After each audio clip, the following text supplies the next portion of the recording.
हादसा दूसरों के साथ हो तो बस एक खबर, अपनों के साथ हो तो दुर्घटना। इसीलिए आपसे कहता हूं, अपना ख्याल रखना। नमस्कार, मैं हूं दिग्विजय सिंह। शुरुआत करते हैं उस मॉडल की बदहाली से जो सिने जगत में चमकना चाहती थी, लेकिन हालात ने उसे थाने पहुंचा दिया। आपको बता दें कि यह किसी जुर्म की वजह से थाने नहीं पहुंची थी, बल्कि वो अपने लिए इंसाफ की गुहार लेकर पुलिस के सामने गिड़गिड़ा रही थी। वैसे तो इस मॉडल की बदकिस्मती के कई आयाम हैं, लेकिन सबसे पहले आपको दिखाते हैं वो ताजा मामला जो हरिद्वार पुलिस के सामने आया है। मैं गाजियाबाद से आ रही हूँ। पुलिस नहीं है। हरिद्वार थाने में खड़ी इस लड़की को गौर से देखेंगे तो आपको ये चेहरा कुछ जाना पहचाना महसूस होगा। यकीनन आपको ऐसा लगेगा कि आपने इस लड़की को कहीं देखा है। अगर आपको इसकी शक्ल देखकर भी कुछ याद नहीं आया है तो चलिए हम आपको कुछ तस्वीरें दिखाते हैं।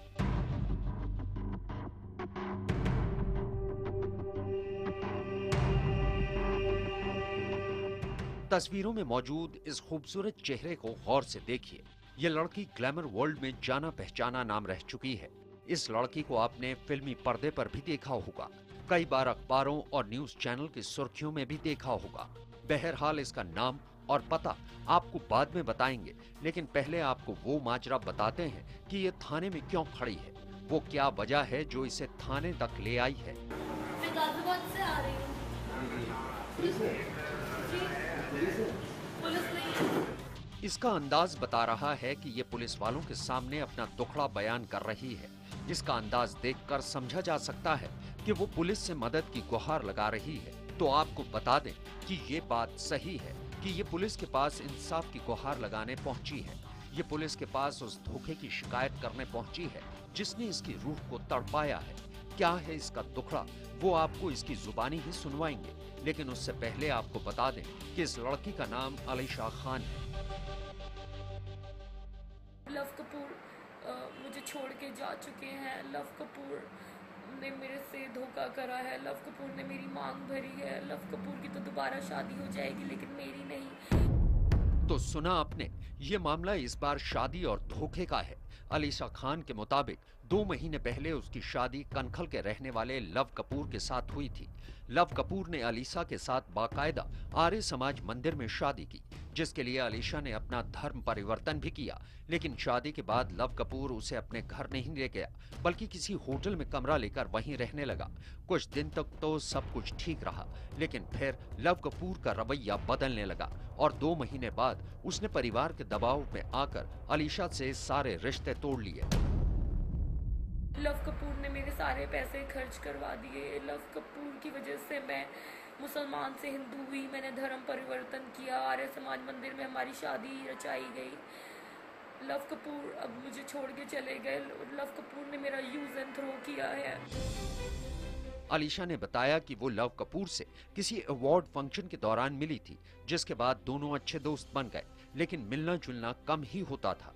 मगर कुछ महीने पहले जब एक एमएमएस लीक होने के बाद अलीशा को उसके परिवार ने घर से बेदखल कर दिया, तब लव कपूर दोबारा उसके संपर्क में आया और उसे प्यार का भरोसा देकर उसके साथ शादी कर ली।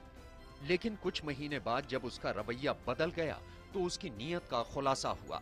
अलीशा की माने तो लव ने उसके खानदानी जायदाद के लालच में उससे शादी की थी, लेकिन जब अलीशा के पास मौजूद पैसे खत्म हो गए और उसे ये यकीन हो गया कि अलीशा के खानदान की जायदाद में से उसे कुछ नहीं मिलेगा, तो उसने अलीशा को छोड़ दिया। अलीशा अब हरिद्वार पुलिस से मदद की गुहार लगा रही है। उसने साफ कर दिया है कि अगर उसे इंसाफ नहीं मिलेगा तो वो खुदकुशी कर लेगी। मैं तो बेसहारा हो चुकी हूँ। अब मेरे पास सुसाइड करने के अलावा कोई रास्ता नहीं है। हरिद्वार की पुलिस मेरा साथ नहीं दे रही है।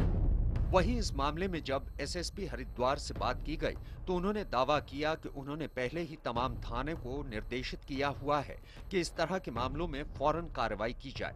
उन्होंने विश्वास दिलाया कि अलीशा को इंसाफ जरूर मिलेगा और आरोपी के खिलाफ कार्रवाई होगी। मुकदमे में अगर अपराध बनता है या फिर इंफॉर्मेशन ऐसी आती है और प्रथम दृष्टया इसमें साबित होता है कि मुकदमा इसमें पंजीकृत होना चाहिए, तो उसमें हम तत्काल रूप से मेरे स्टैंडिंग ऑर्डर्स हैं कि इसमें मुकदमा जो है उसको पंजीकृत कर लिया जाए। बहरहाल हरिद्वार पुलिस ने अलीशा खान की शिकायत पर उसके कथित पति के खिलाफ मामला दर्ज कर लिया है। कानूनी कार्रवाई तो चलती ही रहेगी, लेकिन अलीशा को लेकर आपके जहन में कई सवाल कौंध रहे होंगे। आपके हर सवाल का जवाब देंगे, बस आप बने रहिए हमारे साथ। आपको ये भी बताएंगे कि कौन से शाही खानदान का चश्मो चिराग है ये भटकती हुई लड़की Alisha Khan. Bureau report, IBN 7।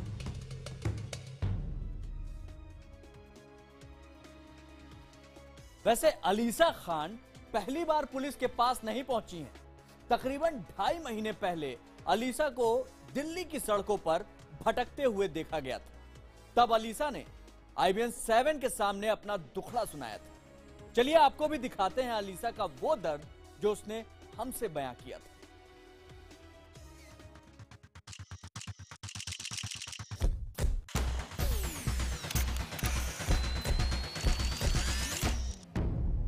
तारीख 9 जून 2016, जगह दिल्ली। अलीशा खान 9 जून को दिल्ली की सड़कों पर भटक रही थी। तब उसे तलाश थी सर छुपाने के लिए एक आशियाने की। तब उसने IBN 7 के सामने खुलासा किया था कि वो कोई आम लड़की नहीं है। उसने बताया था कि वो कई नामी फिल्म निर्देशकों की फिल्मों में काम कर चुकी है, कई एल्बम्स में जलवे बिखेर चुकी है। और उसने सबसे बड़ा खुलासा ये किया था कि वो बहुत ही बड़े परिवार में जन्मी है। उसने अपना दुखड़ा सुनाते हुए बताया था कि उसके यहाँ पुरखों की जमीन जायदाद सब कुछ है, लेकिन फिल्मों को शान के खिलाफ समझने वाले परिवार ने उससे नाता तोड़ लिया है।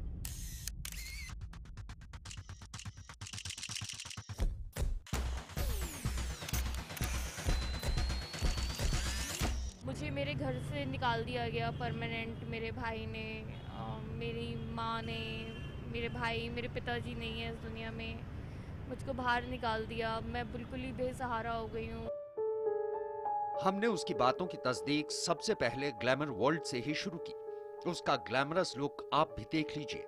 इसका दिलकश अंदाज देखकर समझना मुश्किल नहीं है कि इसने चमक दमक से भरी ग्लैमरस जिंदगी को दिल खोल कर जिया है।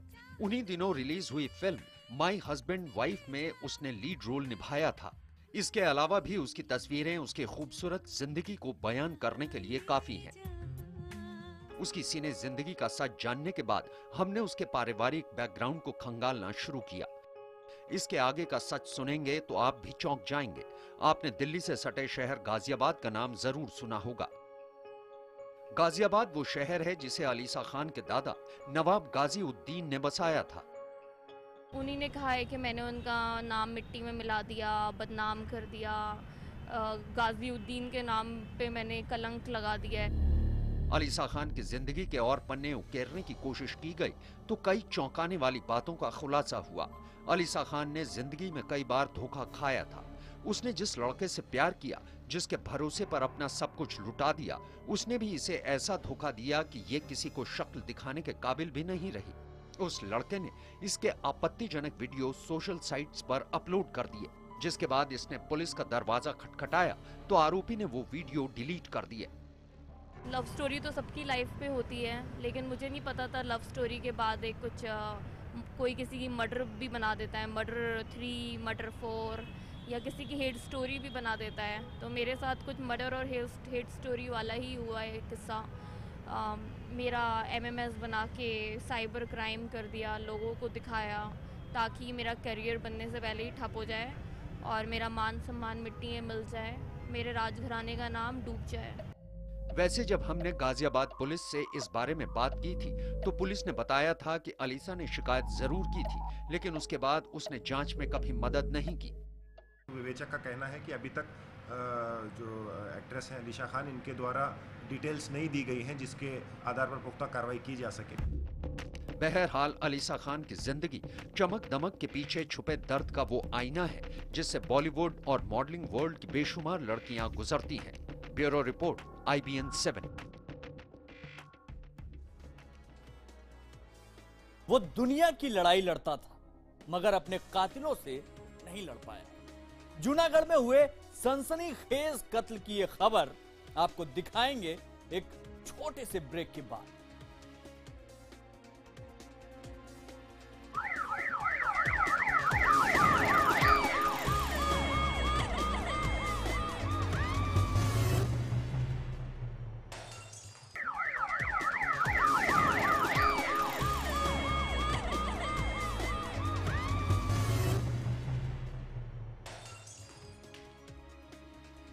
अब बात उस शख्स की जो हक की लड़ाई लड़ता था, लेकिन अपने कातिलों से नहीं लड़ पाया। सनसनीखेज कत्ल का यह मामला गुजरात के जूनागढ़ का है, जहां कातिलों ने एक अखबार के ब्यूरो चीफ को उसी के दफ्तर में घुसकर बेरहमी से मौत के घाट उतार दिया।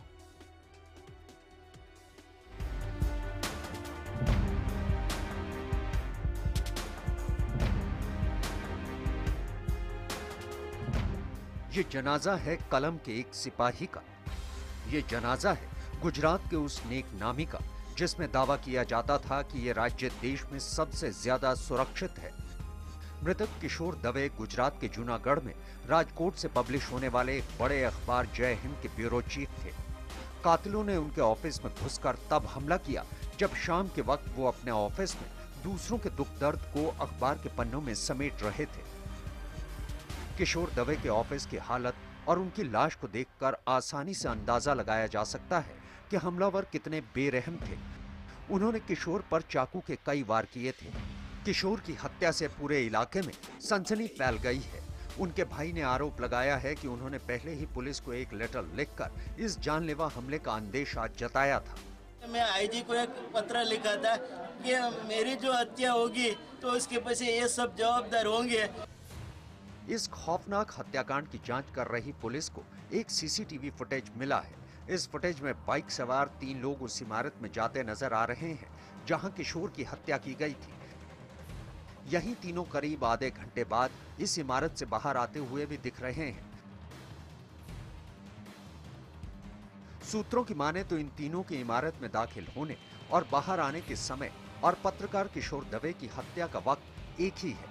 इसलिए पुलिस इस बात की जांच कर रही है कि कहीं इनका हत्या से तो कोई कनेक्शन नहीं है। किशोर की हत्या के मामले में फिलहाल पुलिस ने अज्ञात लोगों के खिलाफ मामला दर्ज कर लिया है। जूनागढ़ वंजारी चौक में आवेली किशोरभाई दवेनी ऑफिस में तेओनु तीक्ष्ण कार मारी हत्या थी खून करेलू है, जे अंगेनी तपास चालू है। फरियादी कामगीरी चालू है। सर किशोरभाई नो व्यवसाय है पत्रकार। पुलिस की जांच जारी है, लेकिन इस हत्याकांड ने लोगों के सब्र का पैमाना छलका दिया है। भारी संख्या में लोग सड़कों पर उतर आए और उन्होंने सरकार और प्रशासन के खिलाफ जमकर नारे लगाए। देखते ही देखते इस जघन्य हत्याकांड पर राजनीति का रंग भी चढ़ गया। आरोप प्रत्यारोप का दौर अभी भी जारी है, लेकिन पुलिस के हाथ अभी भी खाली हैं। ड्यूरिंग इन्वेस्टिगेशन हम उस हत्या में जो साथ में होंगे, हम किसी को छोड़ना नहीं चाहते हैं, वो किसी भी पार्टी का हो। कोई कुछ भी कहे, लेकिन एक बात आईने की तरह बिल्कुल साफ है कि शहर में खुले घूम रहे हमलावरों को पुलिस और कानून का जरा भी खौफ नहीं है। किशोर दवे के भाई ने कुछ लोगों का नाम भी लिया है जिन पर उन्होंने अपने भाई की हत्या का आरोप लगाया है। हत्या के पीछे यहाँ का एक डॉक्टर है, डॉक्टर भावेश सुरेजा, और उसका पिता राजकीय अग्रणी है और माजी मंत्री मिनिस्टर से, उसने हत्या करवाई है। बहरहाल मामला पत्रकार की हत्या का है, इसलिए पुलिस किसी तरह की लापरवाही बरतकर अपनी किरकिरी नहीं करवाना चाहती। यही वजह है कि जूनागढ़ रेंज के आईजी खुद जांच पर सीधी नजर रखे हुए हैं। यहाँ सबसे बड़ा सवाल ये है कि किशोर के परिवार वालों ने बीजेपी के बड़े नेता रतिलाल सुरेजा के बेटे भावेश के खिलाफ संगीन इल्जाम लगाया है। बावजूद पुलिस ने अज्ञात लोगों के खिलाफ मामला क्यों दर्ज किया? विपक्ष का आरोप है कि पुलिस बीजेपी नेता के बेटे को बचा रही है। ऐसे में देखना होगा कि आगे की कार्रवाई पुलिस क्या करती है। जूनागढ़ से हनीफ कोकर और कैमरामैन कुमार सिंह के साथ जनक दवे, अहमदाबाद, IBN 7। जुर्म और अपराध के खिलाफ हमारी ये मुहिम जारी रहेगी, लेकिन आप अपना ख्याल रखें।